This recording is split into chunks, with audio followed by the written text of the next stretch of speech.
Welcome back. Well, sometimes communicating what you want can be a challenge. That's right, especially when you feel guilty about doing so. So RJ from the Rock Counseling Group is joining us now. Good morning. Good morning. Thanks for being here this morning. Thank you. So we're talking about being assertive and being a good communicator. Yes. Well, yes, assertiveness is important. And when we think about assertiveness, people kind of associate it with being aggressive at times. And that's not really what we're talking about. Yeah. We're talking about being able to communicate how you feel, communicate your ideas effectively and diplomatically so that you get your point across, but you also are considering other people's point of view as well. Sure, and this is actually a core communication skill, right? It absolutely is a core communication skill because it really does show how you feel genuinely about a certain topic or the way you've been treated or the event itself. And so we want to make sure that we are communicating both effectively and collaboratively with other people as well, and not just acquiescing to maybe someone else's opinion because we feel passive or intimidated. So you mentioned that it is not aggressiveness. So what other things is it not? Well, when we think about what it's not only communicating not aggressively, but it's also not just communicating your own opinion and not listening to someone else and not, appearing to care or appearing to really intake someone else's opinion and consider it for your own as well. And so I guess my next question to you is then, can you define what being assertive means? Because that can be kind of taken in one of many ways. So what exactly is it? Well, being assertive really does mean paying attention to your body language. And so making sure that you're firm in what you're saying, but you're not intimidating. Sure. It's also making sure that the volume of your voice is so that someone can hear you and it doesn't feel passive or kind of meek. So people really feel like you stand behind what you say. It's also being very genuine with how you feel about something. If you feel angry, use that word. I am angry about this situation, or I am sad about this, or this does make me happy, but using a very clear communication style can be really helpful. And you used just a few examples, I statements. Can you talk about what that is and how that would benefit you? Yes, because what we're talking about when we're talking about being assertive is how I feel, right? You may not be accepting the other person's opinion or view, so we don't really want to communicate what we disagree about them. What we want to communicate is how we feel about a situation. Using those I statements, I feel, I experienced it this way, I see it differently.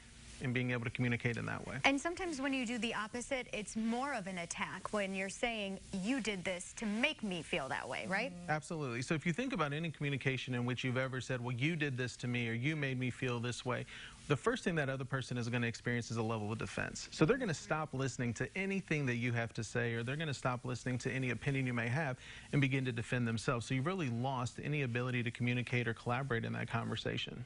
And that can be especially difficult, though, if it's maybe a heated moment. So, how do you really control that? Because that takes a lot of power there. Well, remember, the other is being able to control your emotions in the conversation. So you don't want to escalate in that conversation. Remember that a person's response, you don't have control over theirs. Right. You have control over your own response. So keeping calm, keeping cool, and knowing and standing behind how you feel will help to keep that body language and the tone and volume in control. And the other person will realize that they're the ones that are actually escalating and bring themselves back down to a reasonable conversation. How else can being assertive help you? Well, being assertive can also help you not only in job satisfaction because you feel like you're being heard and listened to. It can help overall self-esteem. It can help you to feel more genuine about yourself and how you feel about situations. It can also help you take risks in life because you're not avoiding things that you may feel passive about. Great. And so how do you kind of assess what your communication style is? I find that interesting. How do you know what kind of communicator you are? Just kind of look at examples that you've done in the day or something like that? Well, you want to look at how you communicate with other people, but one of the things is even standing in a mirror and having a conversation with yourself. How do you treat yourself? Are you confident and loud, and are you standing behind how you feel? Do you kind of passive? Do you look away? Do you not make eye contact with yourself even? Then you may not be making eye contact with other people. Yeah. But also having that conversation with friends. Starting small in conversations and asking them, how do I appear about this? Or going through and practicing conversations, especially if you're going to go into higher risk conflict situations. Sure. Good point. Wow, that's a great topic right there. Thank you. And so how can people reach out if they would like a little extra help maybe from the Rock? Well, we absolutely work with people on personal coaching and being more assertive, what we call assertiveness training. So they can reach us at our office at 217-722-9079 or online at www.therockcounselinggroup.com. Thank you.